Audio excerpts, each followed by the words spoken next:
sa Panginoon, siya'y awitan at ating purihin. Lumapit tayo sa Panginoon, siya'y awitan at ating purihin. Ating sambahin ang Panginoon, ang ating bublihat lakas. Lumapit tayo sa Panginoon, siya'y awitan at ating purihin. Lumapit tayo sa Panginoon, siya'y awitan at ating purihin. Lumapit tayo sa Panginoon. Sa ngalan ng Ama at ng Anak ng Espiritu Santo, Amen. sumayin niyo po ang Panginoon At sumaiyo rin. upang tayo maging marapat sa banal na pagdiriwang na ito, alin at magsisimuna para sa ating mga kasalanan at pagkukulang. Tayo pong lahat, inaamin ko sa makapangyarihang Diyos at sa inyo mga kapatid, na lubha akong nagkasala sa isip, salita at sa gawa, at sa aking pagkukulang. Kaya sinasamo ko sa mahal na Birheng Maria, sa lahat ng mga anghel at mga banal, at sa inyo mga kapatid, na ako'y panalangin sa Panginoong ating Diyos. Kaawaan tayo ng mapagmahal na Diyos, patawarin sa ating mga sala, at patnubayan hanggang sa buhay na walang hanggan. Amen. Panginoon, kaawaan mo kami. Panginoon, kaawaan mo kami. Kristo, kaawaan mo kami. Kristo, kaawaan mo kami. Panginoon, kaawaan mo kami. Panginoon, kaawaan mo kami. Iyuko natin ang ating ulo. Manalangin tayo. Dasal natin mga OFW na tumutulong sa atin. Mga may sakit na mga nag-aalaga sa kanila. Ama naming makapangyarihan, kaming iyong mga kinupkop ay niloob mong maging mga anak sa liwanag mong kaloob. Huwag mong ipahintulot na sa katiwalian kami ay masangkot. Panatilihin mo kaming nagliliwanag sa iyong katapatang lubos na sumisikat. Sa pamamagitan ni Jesucristo kasama ang Espiritu Santo magpas sa walang hanggan. Amen.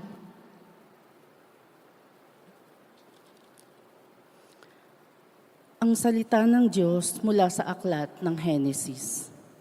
Si Abraham ay 100 taon nang ipanganak si Isaac. Lumaki si Isaac at nang ito'y awatin, naghanda ng malaki si Abraham. Minsan si Ismael na anak ni Agar ay nakikipaglaro kay Isaac. Nang makita ito ni Sarah, sinabi kay Abraham, "Palayasin mo ang mag-inang iyan. Ang anak ng ating alipin ay huwag mong pamamanahan. Si Isaac ang dapat magmana ng lahat." Labis itong ikinalungkot ni Abraham sapagkat anak din niya si Ismael. Ngunit sinabi ng Diyos kay Abraham, "Huwag kang mabahala tungkol sa mag-ina. Sundin mo na ang gusto ni Sarah sapagkat kay Isaac magmumula ang lahing sinabi ko sa iyo. Magkakaanak din ng marami ang anak mong iyan kay Agar, at sila'y magiging isang bansa. Yamang anak mo rin si Ismael." Kinaumagahan ang mag-inay ipinaghanda ni Abraham ng baong pagkain at inumin bago sila pinaalis. Isinama ni Agar ang kanyang anak at nagpagala-gala siya sa ilang ng Berseba. Nang maubos ang dalang tubig, iniwan niya ang kanyang anak sa ilalim ng punong kahoy at naupo ng may 100 metro mula sa kinaroroonan ng bata. Wika niya sa sarili, "Di ko matitiis na makitang mamatay ang aking anak." Samantalang nakaupo siyang nag-iisip, umiiyak naman si Ismael. Ito'y narinig ng Diyos at nagsalita mula sa langit ang anghel ng Diyos. "Agar, anong bumabagabag sa iyo? Huwag kang matakot. Narinig ng Diyos ang iyak ng iyong anak. Lapitan mo siya at patahanin. Gagawin kong isang dakilang bansa ang kanyang lipi. Pinagliwanag ng Diyos ang kanyang paningin at nakita niya ang isang balon. Pinuno niya ng tubig ang dalang sisidlan at pinainom ang bata. Hindi pinabayaan ng Diyos si Ismael. Siya ay lumaki sa ilang ng paran at naging mahusay na mangangaso.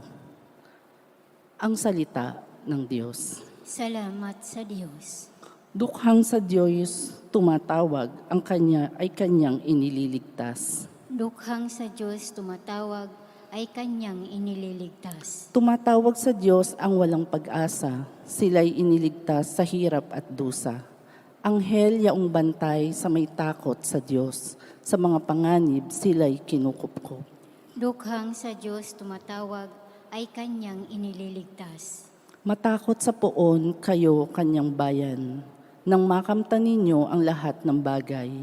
Kahit mga leon ay nagugutom din, sila'y nakukulang sa hustong pagkain.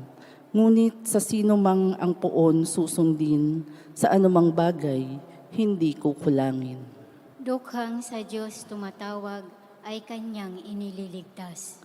Lapit, ako'y dinggin mga kaibigan, at kayo ngayoy aking tuturuan, na ang Diyos ay dapat nating katakutan, ang buhay masaya at mahabang buhay, di ba ninyo gustong inyong maranasan? Dukhang sa Diyos tumatawag ay kanyang inililigtas.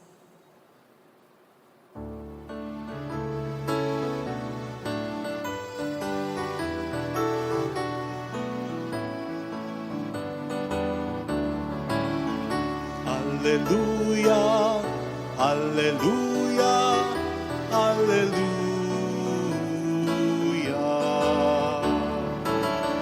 Hallelujah, Hallelujah, Hallelujah.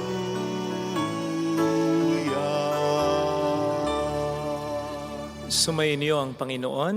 At sumaiyo rin. Ang mabuting balita po ng Panginoon ayon kay San Mateo. Papuri sa iyo, Panginoon. Noong panahong yon, nang dumating si Jesus sa ibayo, sa lupain ng mga Gadareno, sinalubong siya ng dalawang lalaking galing sa libingan. Sila'y inaalihan ng mga demonyo at napakababangis kaya't walang manghas dumaan doon. Pagdakay, sumigaw sila, "Anong pakialam mo sa amin, anak ng Diyos? Naparito ka ba upang pahirapan kami nang hindi pa panahon?" Sa di kalayuan ay may malaking kawan ng baboy na nanginginain at namanhik sa kanya ang mga demonyo, "Kung kami palaya-layasin mo, bayaan mo kaming pumasok sa mga baboy na yon."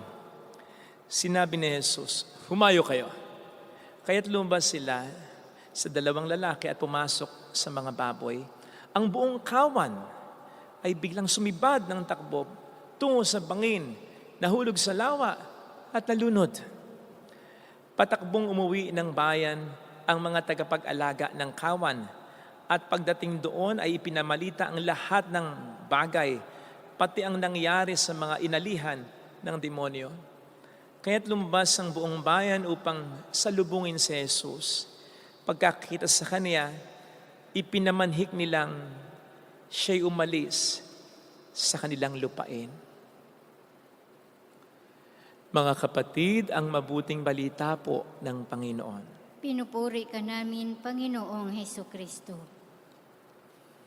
Welcome sa Our Lady of Lazaret, Quasay Parish, kung saan ayos lang umiyak at samahan tayo ng mahal na ina sa pag-iyak sa pagdarasal upang maging maayos ang lahat.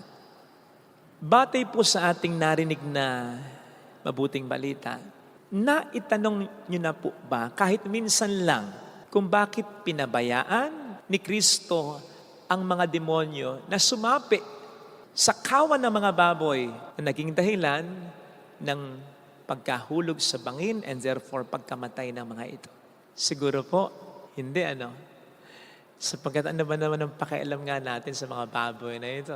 Ang mahalaga, umalis yung mga demonyo doon sa mga lalaking unang sinasapian nito. Kaya lang, naisip po ba natin kung ano kaya ang magiging damdamin natin sakaling ilagay natin ang sarili natin sa sitwasyon ng mga may-ari ng mga baboy. Tandaan po natin na kabuhay nila ito sa isang iglap naglaho. Ano kaya ang magiging reaksyon natin? Hindi kaya paalisin din natin si Kristo? Baka nga magalit pa tayo sa Kanya. Not unless maging maliwanag sa atin ang tunay na dahilan kung bakit iyon ay pinabayaan niyang mangyari talaga. Alam po ninyo, ang isa sa mga kahindik-hindik na katangian ng mga demonyo ay ito. Hindi sila mapakali. Hindi sila magiging komportable hanggat wala silang nasasapian at sinisira. And sabi sa 1 Pedro 5:8, ang kaaway, ang diablo, ay parang umaatungal na leon. Umaali-aligid at naghahanap ng masisila.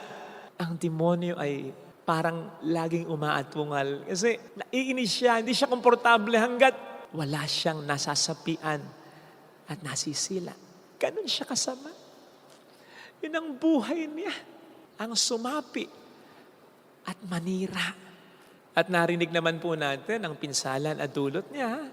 Mula sa mga taong sinasaktan ang kanilang sarili dahil sinapian ng mga diablo, hanggang sa pinsalang nadulot nito sa isang kawan ng maraming mga baboy. At yun ang gustong tapusin na ni Kristo. Yung pananalasa, pamimerwisyo ng mga demonyo sa mundong ito. Pero may takdang panahon para dito. Kaya nga ang sabi ng mga demonyo dito kay Kristo, naparito ka ba upang puksain na kami nang hindi pa panahon? Kasi alam niyo may takdang panahon na lahat sila ay matatalo ng tuluyan ni Kristo. Pero hindi pa noon ang takdang panahon. At hanggang ngayon, hindi pa yun ang takdang panahon. Kaya nga ramdam pa rin natin ang puwersa ng mga demonyo. Sa pamamagitan halimbawa ng mga buhay nating politiko. Sa pamamagitan halimbawa ng mga irresponsable nating lingkod ng simbahan. Sa pamamagitan halimbawa ng mga nagkalat na mga taong may masamang kalooban. Sa pamamagitan halimbawa ng asawa mo na niloloko ka. Ng anak mo na pasakit ulo para sa iyo. Ng kapatid mong pasaway. At ito ang gusto talagang tapusin na ng ating Panginoong Jesucristo. Ang pamimerwisyo ng diablo sa mundong ito. Yun nga lamang hindi patakdang panahon. Pero hindi ibig sabihin walang ginagawa ang Panginoon. Kaya nga kahit hindi pa mapupuksan ang tuluyan ang lahat ng mga demonyo, gumagawa na ng paraan kahit papaano si Kristo upang mabawasan kahit papaano ang mga ito. At yun ang narinig natin ngayon sa ating Ebanghelyo. Obviously, hindi alam ng mga demonyong saasapi sa mga baboy na pagkatapos nilang sumapi sa mga baboy ay magpapatahulog ang mga baboy sa bangin at mamamatay, malulunod, makakasama sila. Kasi kung alam nila yon, hindi nila ipapakiusap kay Kristo na sumapi na lang sila sa mga baboy. At yun naman obviously ay alam ng Panginoon. Kaya pinayagan niya ang mga ito para masama na sa mga baboy na malunod at mamatay. Father, sigurado ka na bago tumalon sa bangin yung mga baboy at nalunod, hindi umalis yung mga demonyo? Palagay ko naman, sapagkat di naman sinabi sa Biblia na nakaalis Palagay ko nakasama nila sila sa mga baboy. Yun nga lamang at the expense ng mga baboy. Kasi po pwede nyo nga naman ding itanong, di ba? Father, bakit hindi na lang pinalayas ni Kristo ang mga demonyo at pinatay na lang ang mga ito? Pwede rin siguro, pero wala pa tayong nakitang gano'n na ginawa ng Panginoon, di ba, sa kanyang ministeryo. Lagi lamang niyang pinalalayas at sinasabi, huwag kang magpapalik. Malamang dahil hindi pa talaga oras. Kaya kahit hindi pa talaga oras na mawalan ang lahat ng mga demonyo, ginagawa na lang ng paraan ni Kristo upang kahit papaano mabawasan ng mga ito. Again, yun nga lang at the expense ng mga baboy ng mga tao. Pero sa palagay po ba ninyo, pahihintulutan ni Kristo ang naging perwisyong ito ng mga diablo sa mga baboy? And therefore sa kabuhayan ng mga tao kung wala namang magandang dahilan si Kristo? Pakatandaan po ninyo yung sinabi nating kahindik-hindik na isa sa mga katangian ng diablo na hindi siya mapakali hanggat wala siyang sinasapian at sinisira. Kaya pupwede at may batayan ito sa Biblia na kahit palayasin ni Kristo ang mga demonyong ito dun sa dalawang lalaki, pwedeng bumalik uli Kasi alumpihit nga ang diablo, dapat may sapian Kailangan siyang may tirhan pansamantala upang sirain niya.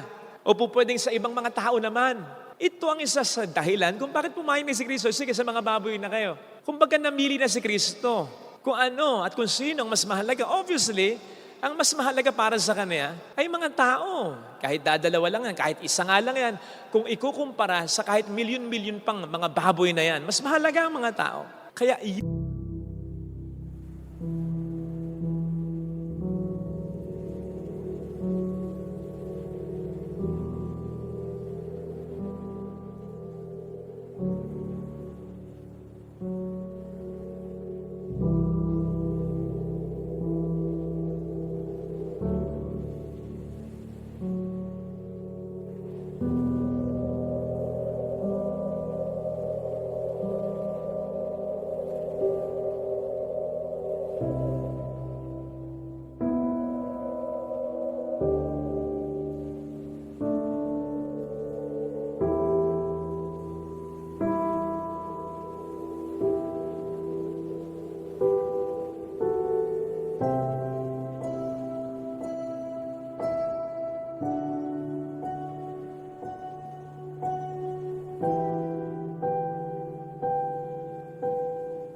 Yun ang ipinahintulot dito ni Kristo para hindi na mamerwisyo ng matindi ang mga diablo sa mga tao. Unfortunately, hindi ito nakita ng mga tao. Ang nakita na lamang nila ay yung nawala ng mga matay, ang mga baboy nila, at hindi yung pagliligtas sa kanila ni Jesus sa mas lalo pa sanang pamamerwisyo sa kanila ng diablo. Kaya sa halip na magpasalamat kay Kristo at sa halip na pilitin pa nga dapat si Kristo na manatili sa kanila, ay pinamanhik nila na siya ay umalis na. Sayang, di ba? Kung alam lamang nila yung tinaboy nila. Hindi pa naman talaga maliwanag sa kanila na si Kristo ang pinakamahalaga talaga. Yun ang kaibahan natin sa kanila. Alam na natin na sa lahat ng mga bagay o meron tayo, sa lahat ng mga baboy na meron tayo o prized possession natin, si Kristo ang pinakamahalaga. Kaya mga kapatid, sana pag dumadating yung punto na may inaalis na mga baboy sa atin si Jesus, ibig sabihin ng baboy, sangayon sa Ebanghelyo, prized possession o mahalagang mga tao sa buhay natin, huwag tayong magagalit, huwag tayong magtatampo. Sapagkat siguradong hindi pahihintulot ng Panginoon ito kung wala siyang mas magandang binabalak para sa atin. Tandaan natin, ito'y para sa kabutihan natin at maaaring iniligtas tayo ng Panginoon sa mga problema na po pwedeng mangyari sa buhay natin. Tandaan po natin ang po pwedeng makapagdulot sa atin ng mga masamang bagay sa ating buhay ay hindi lang yung mga masasamang tao at masasamang bagay sa ating buhay, kundi pati na rin kung minsan yung mga mabubuting tao bagay sa buhay natin. Lalo pat kung ang mga ito ang siyang magiging pinakamahalaga sa atin at hindi ang Panginoon natin.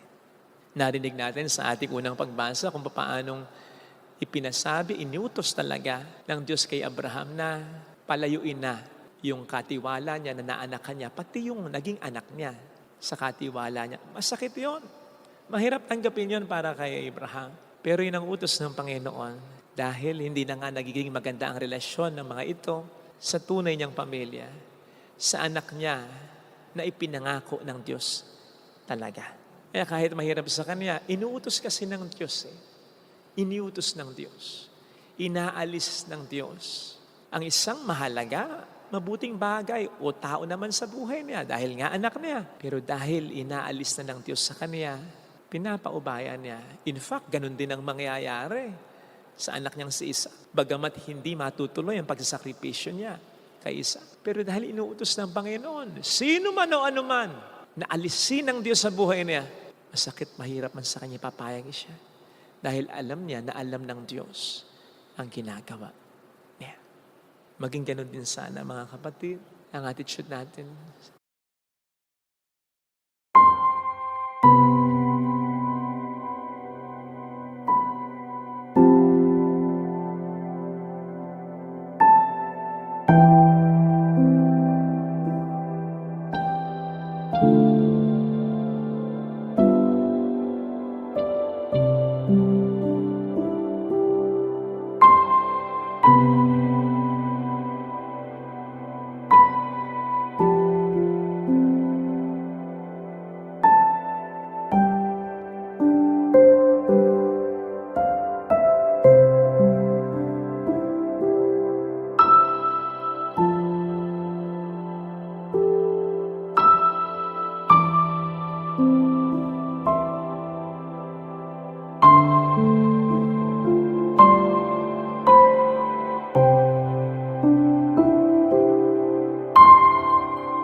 Dahil ito ay tanda ng matibay na pananampalataya natin. After all, wala naman talagang dapat na maging pinakamahalaga sa buhay natin, kundi ang Panginoon lamang natin. So much so na kahit yung mga mabuting bagay o tao sa buhay natin na mabuti naman, ay po pwedeng magdulot sa atin ng masama. Yes, kung sila na at hindi na ang Diyos ang pinakapahalagahan natin talaga. Amen. Lagay natin ang ating kanang kamay sa tapat ng ating puso.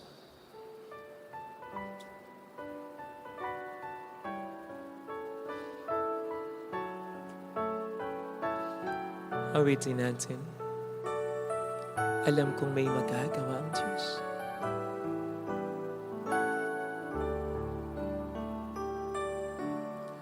Alam kong may magagawa Makapangyarihan siya. ang Diyos. Alam kong may magagawa ang Diyos. Alam kong may Walang imposible sa Kanya. magagawa ang Diyos. Kung ako'y magtatapat, Kung ako'y magtatapat sa Kanya'y maglilingkod. sa Kanya'y maglilingkod, Alam kong may magagawa ang Diyos. may magagawa ang Diyos. Alam kong diringgin ng Diyos ang samo ko, sapagkat mahal niya ako. Diringgin ng Diyos ang samo ko. Alam kong diringgin ng Diyos ang samo ko, Alam kong diringgin ng Diyos ang samo ko. kung ako'y magtatapat, Kung ako'y magtatapat sa Kanya'y maglilingkod. sa Kanya'y maglilingkod. Alam kong diringgin ng Diyos ang samo. Diringgin ng Diyos Pikit natin ang ating mga mata. Panginoon, salamat sa mabuting balita. Salamat sa mensahe na dala nito para sa akin sa araw na ito. Sana nga hindi lamang ito pumasok sa isang tainga at lumabas sa kabila. Sana nga ay magsingkin na talaga sa akin na ikaw ang dapat na pinakamahalaga sa buhay ko. Hindi ang mga mahal ko sa buhay, hindi ang mga mabubuting ginagawa ko, hindi ang talento ko, hindi ang lakas ko, kundi ikaw talaga. Mawawala lang sa isa ang lahat kung hindi dahil sa'yo. At po pwede kong makagawa, makapag-isip, makapagsalita ng hindi maganda kung ang pahalagahan ko ay ang iba sa buhay ko. Lord, tulungan mo kung mas maging ilang.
ko sa iyo. Hallelujah. Hallelujah. Hallelujah. Tulungan mo ako mas ma-appreciate ang pagmamahal. Siya ay muling babalik sa atin. Hindi niya tayo iiwan, hindi niya tayo pababayaan. Paniwalaan natin yan. Hallelujah! Purihin ang Diyos. Hallelujah! Sa takdang panahon, babalik ang Panginoon. Upang tayo ay kunin, tapat siya sa kaniyang mga pangako sa iyo. Sabihin mo sa sarili mo, mayroong magandang mangyayari sa iyo.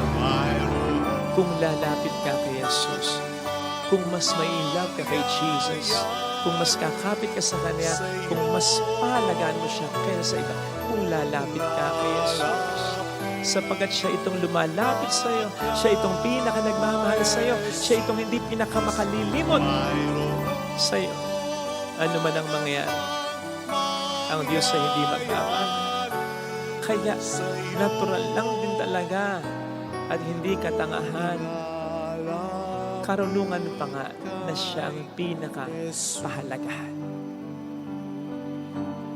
Papuri sa Ama, sa Anak, sa Espiritu Santo. Kapara noong sa unang-una, ngayon at magpakailanman, at magpasawalang hanggan. Amin. Pag-aalay.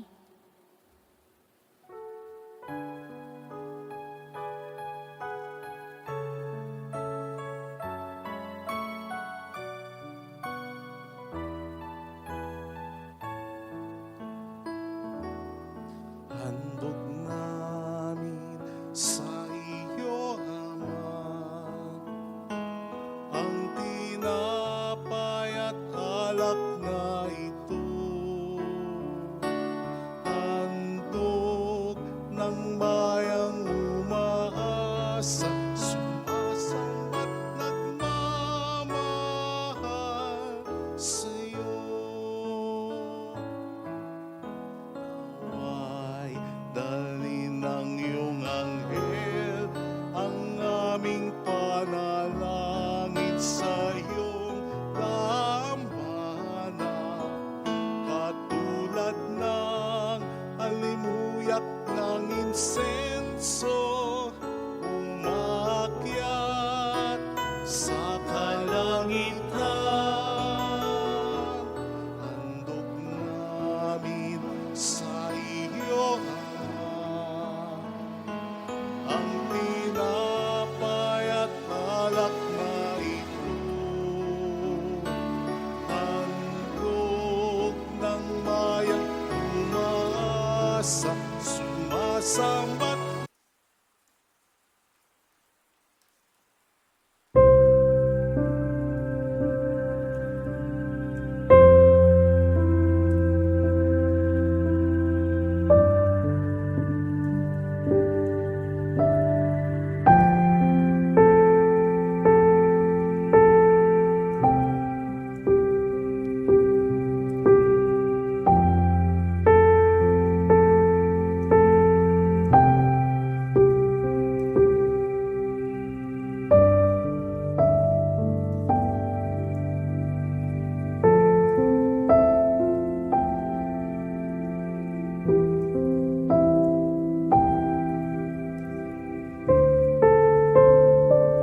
Manalangin tayo, pang ating handog ay maging kalugod-lugod sa Diyos samang makapangyarihan.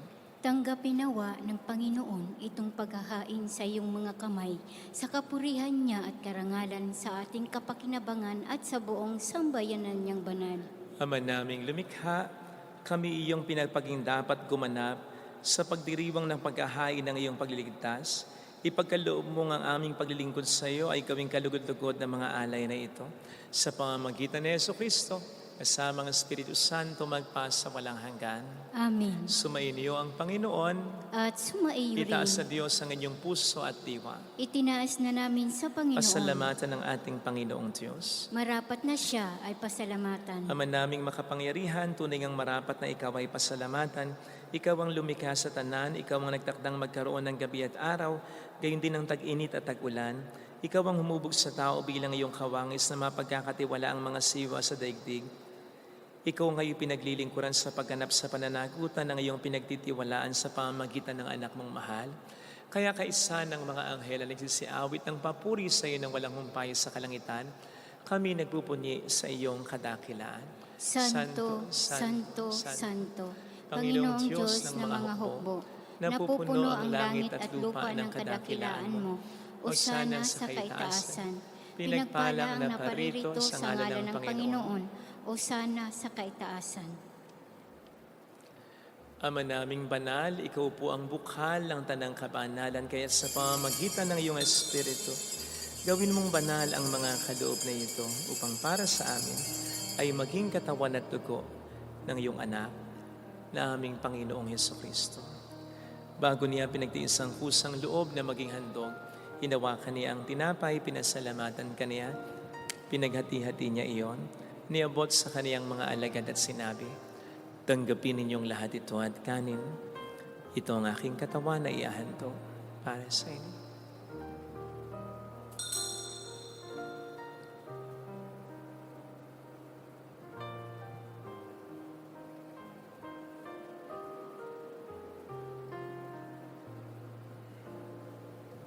Gayon din naman nang matapos ang hapunan, hinawakan niya ang kalis, muli kaniyang pinasalamatan. Iniabot niya ang kalis sa kaniyang mga alagad at sinabi, "Tanggapin ninyong lahat ito at inumin. Ito ang kalis ng aking dugo ng bago't walang hanggang tipan. Ang aking dugo na ibubuhos para sa inyo at para sa lahat. Sa ikapagkapatawad ng mga kasalanan, gawin niyo ito sa pag-alala sa akin."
Ipagbunyi natin ang misteryo ng ating pananampalataya. Si Kristo'y namatay, si Kristo'y nabuhay, si Kristo'y babalik sa wakas ng panahon.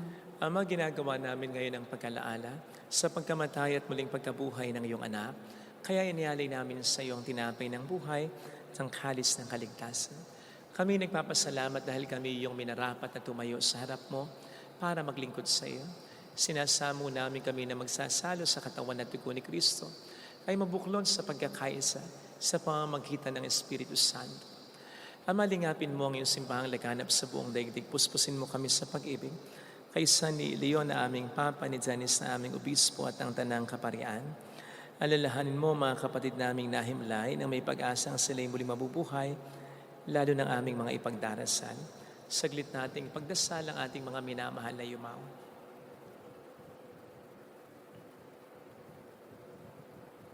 Kaawaan mo sila at patuloyin sa iyong kaliwanagan. Kaawaan mo at pagkingtapatin kaming lahat na makasalo sa iyong buhay na walang wakas. Kaisa ang mahal na Birhen ng Lasalet, ang Ina ng Diyos. Isanuse ang kabiyak ng kanyang puso, lahat ng mga banal na namuhay dito sa daigdig ng kalugod-lugod sa iyo. Maipagdiwang naman namin ang pagupuri sa ikararangal mo sa pamamagitan ng iyong anak na aming Panginoong Hesukristo. Sa pamamagitan ni Kristo, kasama niya at sa Kanya, ang lahat ng parangal, papuri ay sa iyo, Diyos amang makapangyarihan, kasama ang Espiritu Santo magpa sa walang hanggan. Amen. Tumawag tayo sa ating Ama.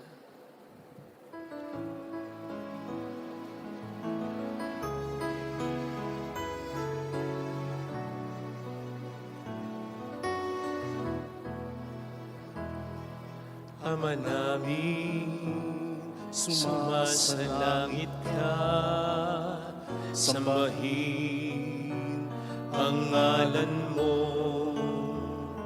mapasa amin ang kaharian mo, sundin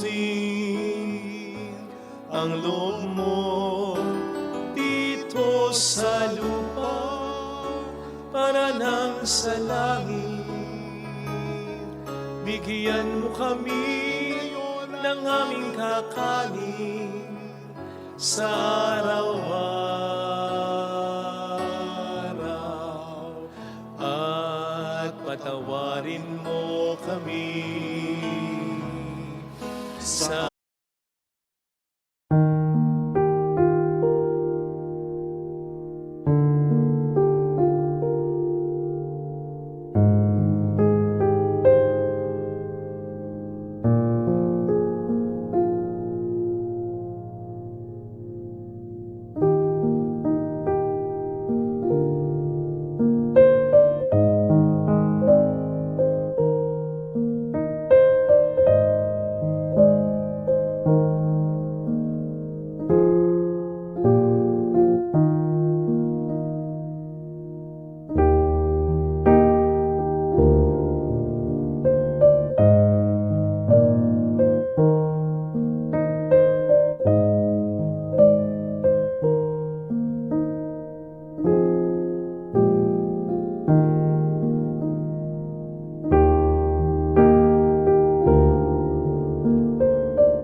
sana para ng pagpapatawad namin sa nagkakasala sa amin.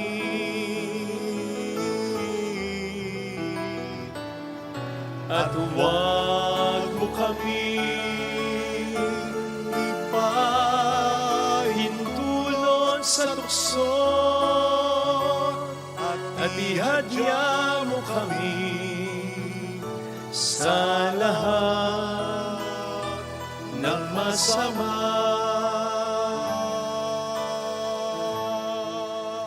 Niling namin kami adya sa lahat ng masama, pagkalooban ng kapayapaan araw-araw, iligtas sa kasalanan, sa kapahamakan, sa mga seryosong karamdaman, samantalang aming pinaghahandaan ang dakilang araw ng pagkapahayag ng tagapagligtas namin sa Hesus Kristo. Sapagkat iyo ang kaharian, ang kapangyarihan at ang kapurihan magpakailanman. Amen. Panginoong Hesus Kristo, sinabi mo noon, sinasabi mo rin sa amin ngayon, kapayapaan ang iniiwan ko sa inyo, aking kapayapaan ang binibigay ko. Tuhayin mo ang aming pananampalataya, huwag ang aming pagkakasala. Pagkalooban mo kami ng kapayapaan at pagkakaisa sa iyong kalooban, kasama ang Espiritu Santo magpasa walang hanggan. Amen. Ang kapayapaan ng Panginoon ay sumainyo nawang lahat. At sumaiyo rin. Magbigayan tayo ng kapayapaan sa isa't isa. Kapayapaan po. Peace be. Kordero ng Diyos na nag-aalis ng mga kasalanan ng sanlibutan, maawa ka sa amin. Kordero ng Diyos na nag-aalis ng mga kasalanan ng sanlibutan, maawa ka sa amin. Kordero ng Diyos na nag-aalis ng mga kasalanan ng sanlibutan, ipagkaloob mo sa amin ang kapayapaan. Narito sa harap natin ng Panginoon ang ating buhay at kaligtasan. Mapalad tayong inaanyayahan. Panginoon, hindi ako karapat-dapat na magpatuloy sa iyo, ngunit sa isang salita mo lamang ay gagaling na ako.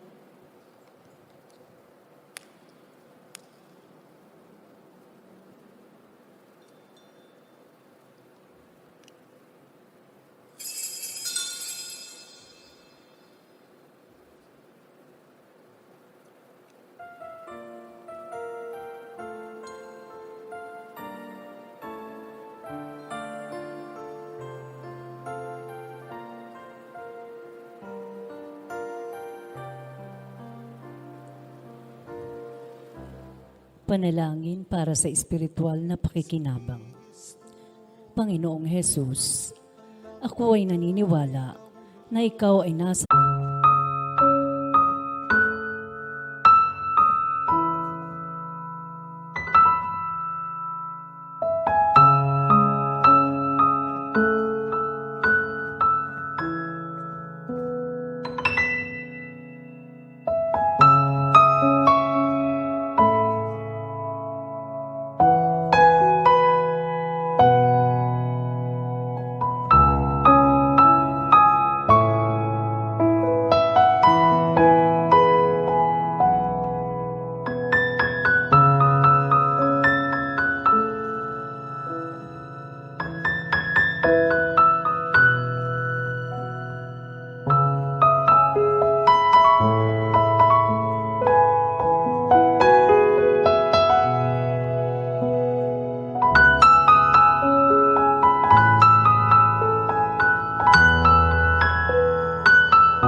sa kabanal-banalang sakramento.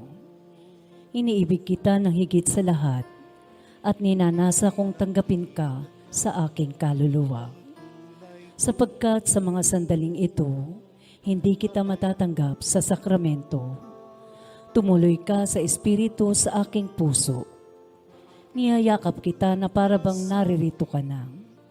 Inaalay ko ng buong buo ang aking sarili sa iyo. Huwag mong hayaang mawalay ako sa iyo. Amen. Ang anak kong makapili, ang Diyos Ama.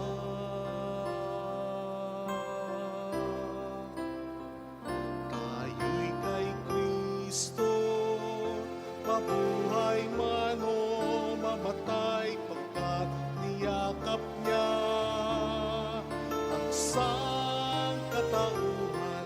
Kamatay ay nagiging buhay, kung sa Kanya tayo'y nakasalalay.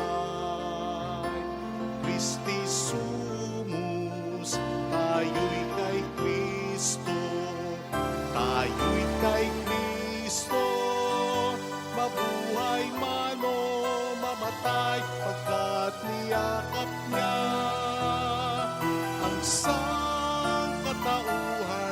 Kamatay ay nagiging buhay, kung sa Kanya tayo'y nakasalalay. Christi sumus, tayo'y kay Kristo,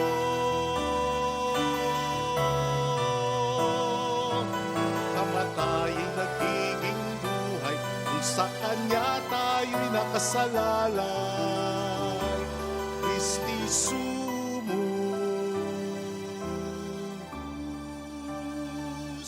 tayo'y kay Kristo.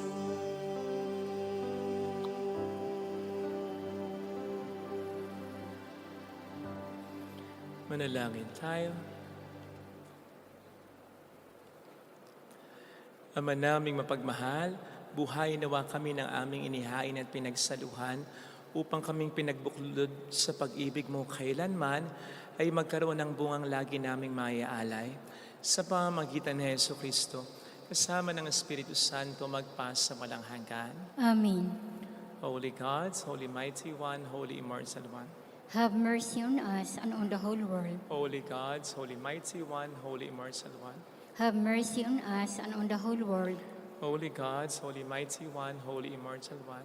Have mercy on us and on the whole world. Jesus, King of Mercy, We trust in you.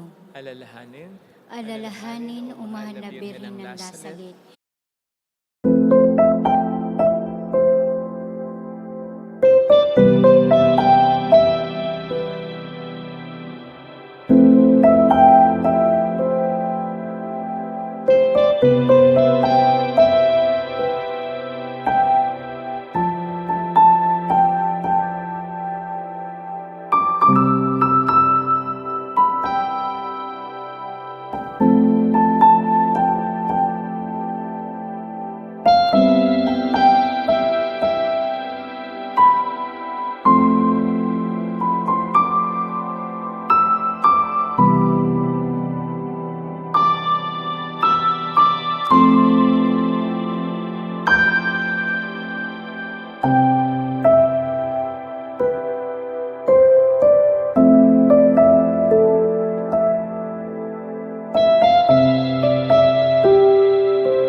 ina ng pag-asa, ikaw ang nagpapaalala sa aming magbalik loob sa Ama. Ito ang nagpapatunay na ang kagandahang loob mo'y nanatiling busilak. Sa pag-aaruga mo sa amin, tungkulin mo'y tinupad. Sa paanan ni Kristo'y itinuring mo kaming mga tunay mong anak, kaya ninais mong ni isa'y mapahamak. Maging sa iyong walang tigil na pananalangin, pati luhay pumatak. Huwag naman mawala ng saysay ang iyong paghihirap. Hiling nawa namin sa iyo, o aming unang liyag, na matapos ang pakikibakan namin sa mundong ito at sa pananatili naming tapat kay Kristo, sa kapurihan mo'y makibahagi kaming ganap, upang kung nasaan ka ngayon ay maparoon din kaming lahat, at ang kaganapan ng kaluwalhatian ng Diyos Ama'y tuluyang matupad siya nawa. Mahal na bira ng lasal at tagapagkasundo ng mga makasalanan. Ipanalangin mong walang patid kaming mga dumudulog sa iyo. Maraming salamat po sa inyong pakikiisa at sa walang sawa niyong pagtulong na nagiging dahilan para makatulong din po tayo sa marami pang iba. Maraming salamat po. Bahala na po ang Panginoon na kumanti sa inyong kabutihan. Sumainyo ang Panginoon. At sumaiyo rin. Palayan kayo kasama ang ating pamilya na mapagmahal na Diyos, ng Ama at ng Anak at ng Espiritu Santo. Amen. Umayo tayo sa pag-ibig ni Kristo. Salamat sa Diyos. Salamat din po.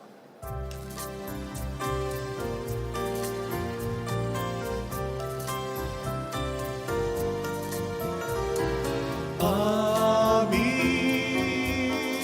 iniaalay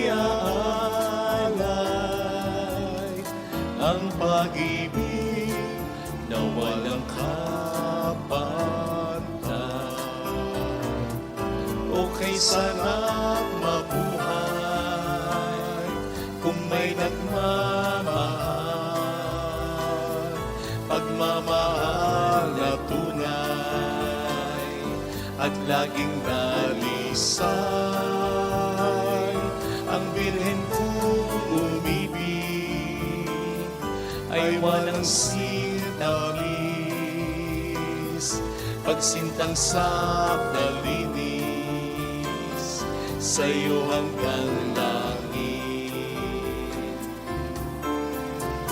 O Birhen,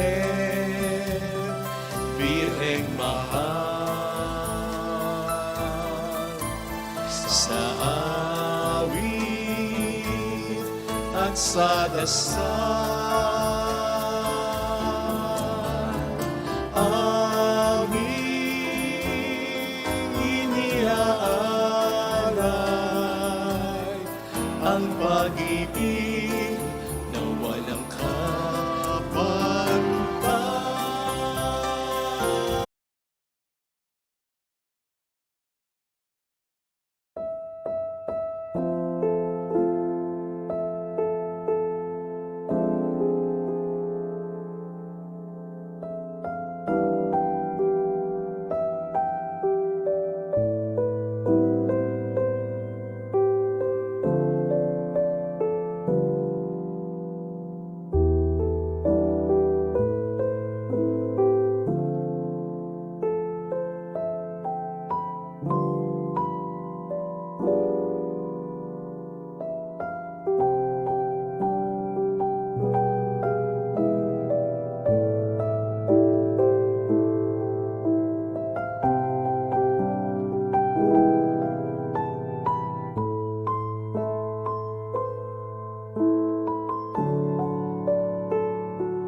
Amen.